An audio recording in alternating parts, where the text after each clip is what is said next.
We are going to react to his reaction to this game that just passed, so let's get into it.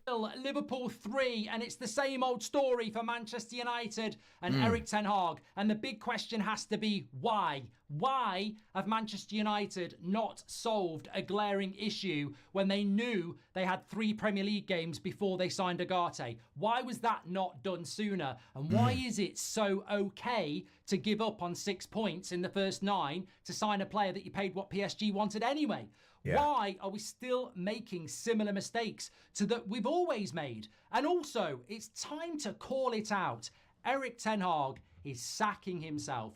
I don't need to say it. You don't need to say it. That guy is an absolute confusion. And I think that's in his head, let alone our head. Absolutely stunning. And we've got to start saying it how it is. Yeah. That is never acceptable. Never acceptable to get beaten. I want to pause this for a second and just give my 2 cents. I think that Ten Hag is a manager that if he had the quality of Real Madrid players and the quality of Barcelona players, but more Real Madrid, even the quality of PSG and Ligue 1, he would be a phenomenal manager. But I think being in the Premier League with the team he has at Manchester United, I think it's more of a struggle because he's more of a manager that allows players to do what they do with their ability and their talent, where realistically, Manchester United needs a great system. They're not talented enough in every single position to allow talent and them to do their own thing. It needs to be a system. There needs to be a great system in place because you have a few system players rather than unbelievable talent. That's just my opinion. I could be wrong, but let's move. And by your biggest rival in your own backyard again, easily, efficiently, comfortably, with a smile on their face, knocking it round. It could have been 6, it was 3, it was comfortable, it was easy. Could have been 9. It was easy. Could have been 9. And yet, there are still people in this fan base protecting certain players. Oh, it's not Bruno. Oh, it's not Rashford. Oh, it's not Mainu being overworked. Oh, it can't be Maguire. Oh, it's not Ahmad. Oh, it's not Garnacho. Call it for what it is. We're going to do the player ratings in a minute. Onana never makes a save. We had a goalkeeper for 10 years. He's not at fault for why the shot happens, but when does he actually ever make a decent save? What did we buy him for? Because we didn't buy him to play out from the back, and he's not a good shot stopper. Every decent shot's a goal because he's not a world-class shot stopper. We had one of those. If we were going to play the same way like we have done, why did we let De Gea go? I agree with everything he's saying. I tell you what, I might shock people here. It's not his fault. He doesn't pick the fucking team as far as I'm aware. But something sinister is going on at this football club. We've either got the biggest plonker in charge of this football club, and I don't think he is, or something sinister is going on there. We're meant to be Manchester United. We're meant to be a football club that wants to win things. And yet, every season, either Man City or Arsenal or Liverpool will roll into Old Trafford and absolutely embarrass us. And we have to sit there and just go, that's fine. We've now got people saying Rashford put 2 crosses in. He's not the problem. He's not the problem. He's had no shots on goal in the first 3 games of the season. He started every single game. He's just played the full 90 minutes. He's not put in an average performance in about a year, and yet he is not the problem. Now, it's not his fault, but tell me, please, because this needs to be out there. What sinister is going on at Manchester United that means that Marcus Rashford has to keep playing games for Manchester United? It's what I just said. I truly believe that look, the things he's saying, if I say it, I would get hate for it, bro, because I've gone in on this before. Players need to be called out for what it is, right? There's certain players at Manchester United that are not playing to the standards they need to play for to wear that shirt. That's facts, brother. That's facts. The only thing I'm saying is also some people in this fan base believe that certain players are better than they actually are. And certain players would really stand out and would really be incredible in the right system, right? But one player coming in like Yogat is not going to solve Manchester United's issue. For years, people have been saying that they just need a defensive mid and Madrid and Manchester United would be back. They got the best defensive mid in football at the time, Casemiro, And if anything, he went backwards in his career. Now, did he go backwards in his career because he's just older now? Or did he go backwards because the system around him is just a system that allows players to make their own decisions and play their own style? Or should there be a system in place that allows it easier for Casemiro to play out the back, a system that lets players be in the position they're supposed to be and not free-flowing? At what point is somebody with a brain and a voice in the mainstream going to say, why does Marcus Rashford start every single game for Manchester United? Why does he rarely get dropped? When he does get dropped, why is he always back on in the 60th minute?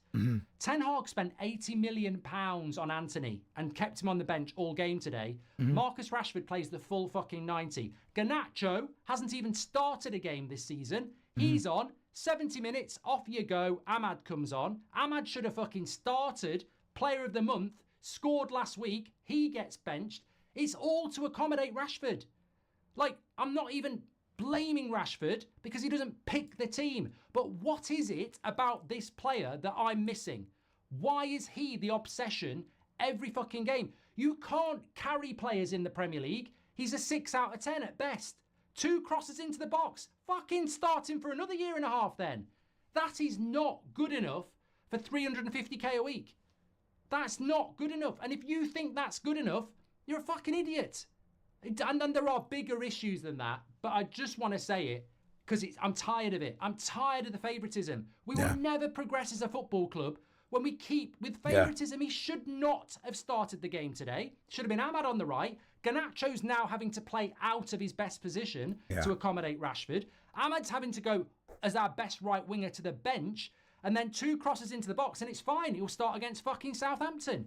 But this is on Ten Hag. And this is what I've been saying for the past 2 years at Manchester United. He's not making the big boy decisions. He's not putting his big boy pants on and making decisions that need to be made. The right decisions, the decisions to really control this locker room, control this team. He's not making those decisions, bro. He's made dumb decisions. The arguments with players, the fights with players. Y'all can laugh at me and say whatever you want to say, but one of the most creative players was Sancho, and I'm not saying Sancho's a Manchester United player, but for what they're getting on their wings, for the amount of crosses that are coming in, assists that are coming in, contributions, it's almost like you kind of should have rocked out with Sancho to see if he actually could have done something off the wings for y'all, because there isn't that much crazy contributions coming through the wings. So a lot of it's just really confusing. Did Sancho leave because, again, the favoritism of Rashford? Who knows? But I'm not saying Sancho is a great United player, or should be 100% a United player. I'm not saying that. I'm just saying, like, he had to have been able to, I don't know, someone has to be able to create more than what they're getting from their wings. This has been going on for months. What is it about this player? It's been going on for years. He's allowed to get picked, and we have to bench better talents for him. It's incredible. Absolutely incredible. But it's not the only thing. It's not the only thing. What is it about Martinez, Bruno Fernandes, Marcus Rashford? Now we're spitting. Them either? Now why we're spitting. Why did the lit have to come off after 70 now minutes? we're Martinez spitting. Was on the yellow card. Why now does we're Maguire spitting. Come back on. Why didn't you use Anthony? Why are you bringing Eriksen on? It's baffling. Let me stop this and let me say something very carefully. Bruno Fernandes, I am Portuguese. I watched Bruno Fernandes at Sporting for the whole time he was there. A phenomenal player. I watched Bruno Fernandes in the beginning of his Manchester United campaigns when he first joined. This is not Bruno Fernandes. This is not the best form of Bruno Fernandes. He was the worst Portuguese player at the Euro. I don't care what nobody says to me. Y'all can say Ronaldo ghosted, Ronaldo this. Bruno Fernandes scored a goal. That goal he scored is because Ronaldo assisted him on an empty net. He might have scored another one. I don't even remember, but Bruno Fernandes had one of the worst tournaments he's ever had, yet he starts every game and will never get subbed off from Manchester United. Bruno Fernandes is not in good form. He hasn't been in good form for a long time. This is coming from somebody who watched Bruno Fernandes dominate my Benfica team in a Taça de Portugal game, a Portuguese Cup game. He single-handedly eliminated Benfica. I watched this with my own eyes. I know how talented this guy is. I'm not making excuses. What I'm telling you is, yes, he's talented, but he's not up to it right now, bro. And whatever decision needs to be made to get him back to the top, that needs to happen. Otherwise, he needs to go from Manchester United. I've been saying this, bro. There's certain players that are starting at United that just shouldn't be starting at United, bro. Like, it's facts. Go watch the tape on Bruno's Euros. And I'm telling you right now, don't try to find highlights of how good he did. Go find his complete performances and watch how many passes he misses. Watch it. Just watch carefully, bro. And watch all he does. He runs around the field. He does this right here. I'm going to show you right now, bro. Bruno Fernandes does this every time, bro. He passes the ball. He goes, telling everybody to calm down, to slow down, calm down, slow down. That's all Bruno does. He makes a pass, slow down, calm down, slow down, calm down. Yo, stop telling people to calm down and make people go forward to play some damn football, bro. That's how I felt during the Euro. But it's not as bad as last week, but unfortunately, less mistakes this week, but better opposition. You get your pants pulled down. It's a concern. It's a massive concern. And I don't really give a shit whether people agree with it or not. I think 75,000 say it with your chest with it when they booed the substitution of Garnacho. So even from a fan community point of view, you can't ignore this shit anymore. Yeah. It's incredible.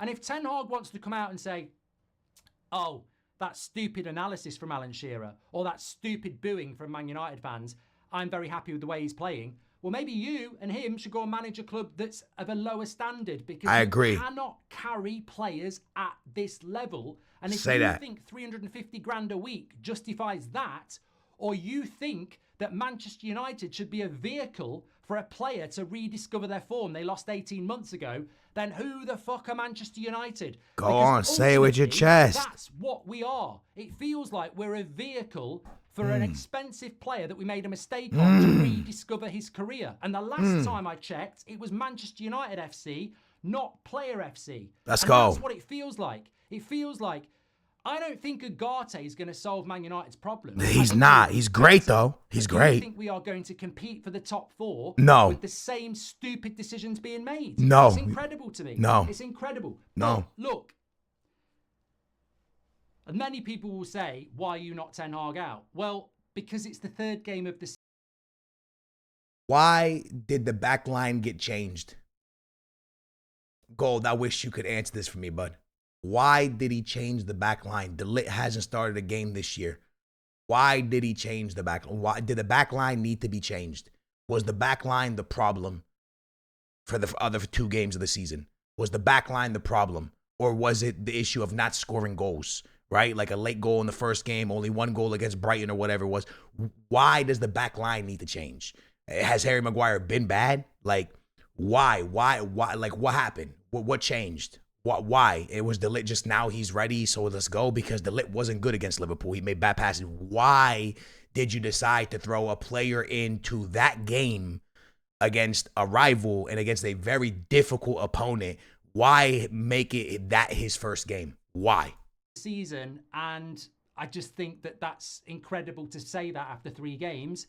We've got Southampton after the international break. Ugarte will definitely start, and hopefully our season will start then as well. Do I think he's under big pressure? Yes. Do I think because it's not Ten Hag out now, it won't be Ten Hag out by Christmas? Gold, I'm sorry to pause you again. I'm a Benfica fan. We sacked our manager after 3 years. After 3 games. Sacked. Why? Because we won 1, we tied 1, we lost 1. Let me explain. Listen, let me hit you with this, bro. He won a championship. He lost a championship. He got sacked after 3 games. Took 3 years. The problem is this. It's not that you guys drop points. It's that the performances are the same today as they were last year and the year before. They're not good enough. They're not a good enough standard at Manchester United. The performances are ass. They're not good. You're not seeing a product on the field. You're not seeing tactics. You're not seeing development year in, year out. Maybe he did win 2 trophies, but there's no improvement. There's no improvement, you know? And he's not Ancelotti. Ancelotti's Real Madrid looks trash. They looked trash last year.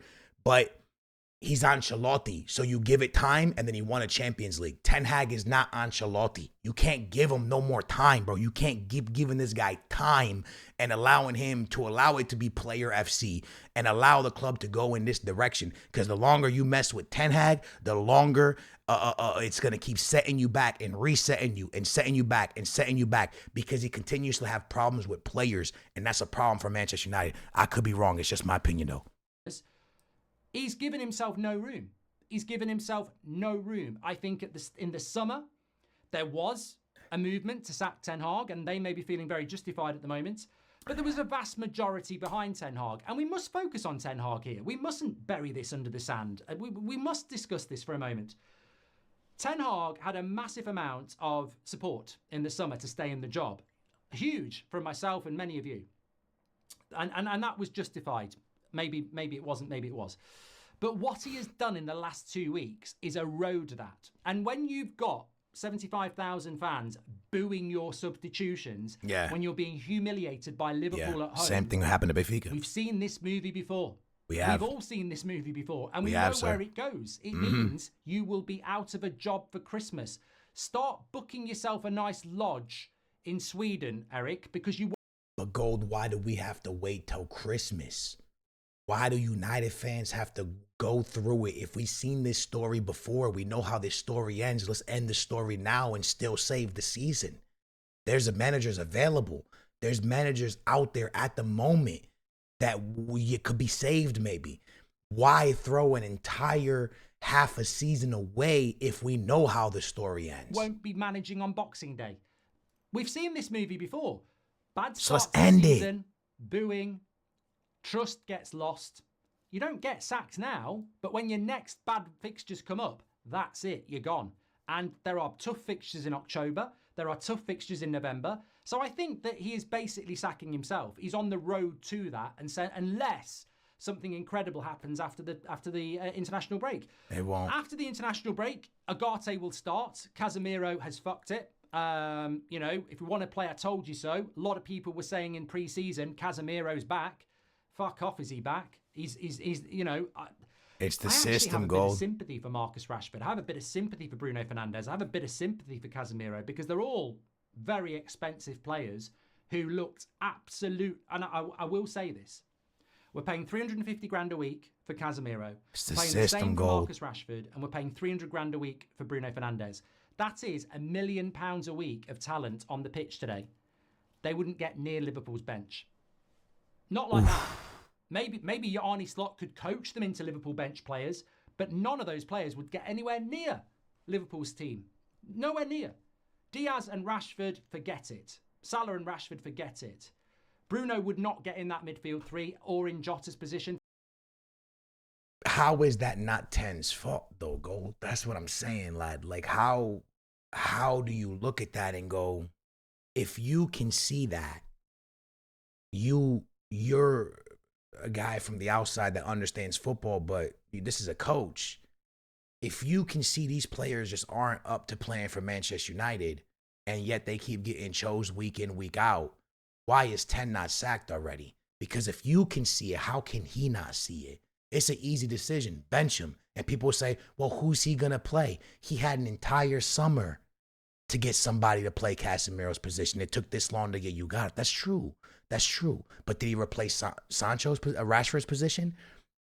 Did he replace Bruno? If these players aren't up to it, and you know they're not up to it, and he knows they're not up to it, did they replace Bruno? Did they get somebody who could play behind Bruno? Did they get somebody who could play behind Rashford consistently? Did they get somebody who could play behind Casemiro consistently? And if Ugarte is your new guy to replace Casemiro, why is Casemiro not gone? He makes too much money to just be on the bench. Get rid of him and go get a defensive mid for 15 million from any of these countries and let them learn behind Ugarte and let them come in as a sub behind Ugarte. Why would you bring in Casemiro behind Ugarte? It don't make no sense.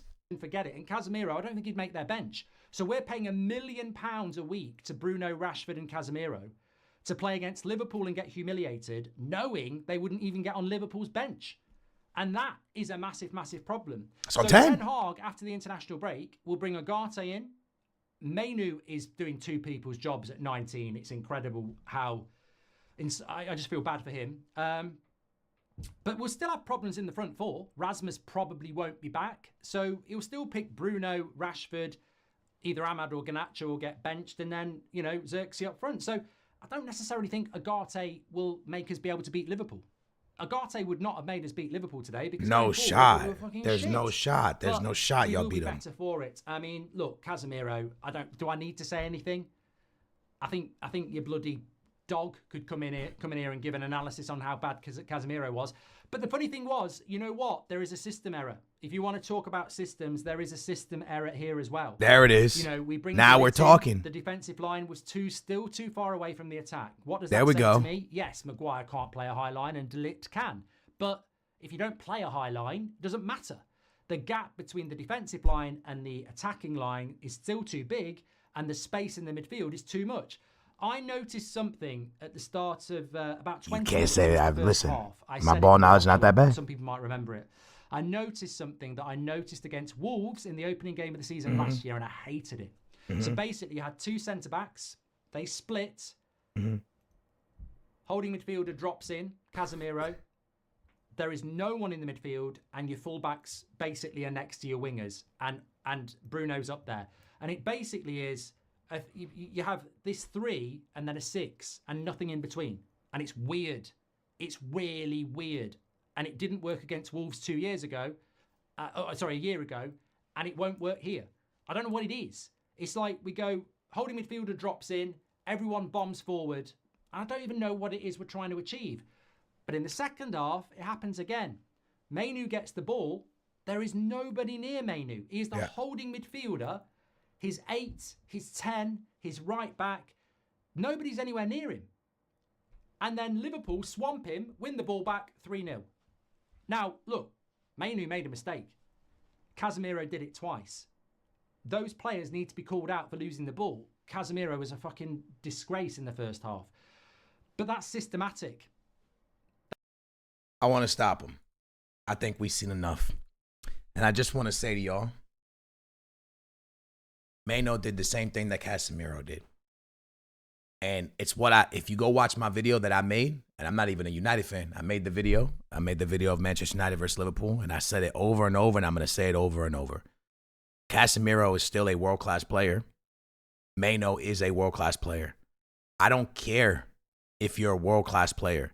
If there is no passing lane in the Premier League, no matter what team you are playing against, you are not going to have enough time to find a passing lane. Someone needs to help you. It is the Premier League. The players are too good of athletes. They're too fast. The league moves too quickly, bro. Casemiro had no passing lanes. He lost the ball twice. I'm not defending his performance, but I'm just saying, whether it's Maino, whether it's Casemiro, brother, whether it's Rodri, if you press any player like that in the Premier League and the right back doesn't help, the left back doesn't help, your 10, your 8, nobody helps, they're going to lose the ball. The system is not built to help the players succeed. The system is built for players with a massive amount of ability. And at the moment, Manchester United players, unfortunately, aren't full of ability. They're not the best in slot in every position in the world. That's not what they are. Casemiro, when he was at Real Madrid, he had the best players in their slot. So he understood that when he got the ball, he had time. And not only did he have time, he had players that gave him the passing lane. Modric, Toni Kroos were always there to help him and back him up. So not all he really had to focus on was intercepting the ball and getting it out quickly. At Manchester United, it's very different, bro. He's not able to find a player quickly.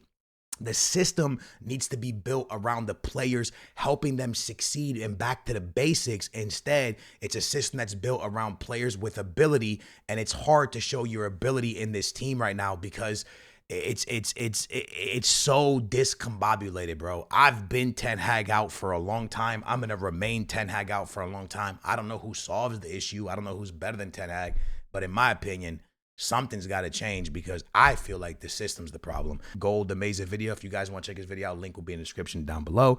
I love you guys. I appreciate y'all, and I'll catch you in the next one.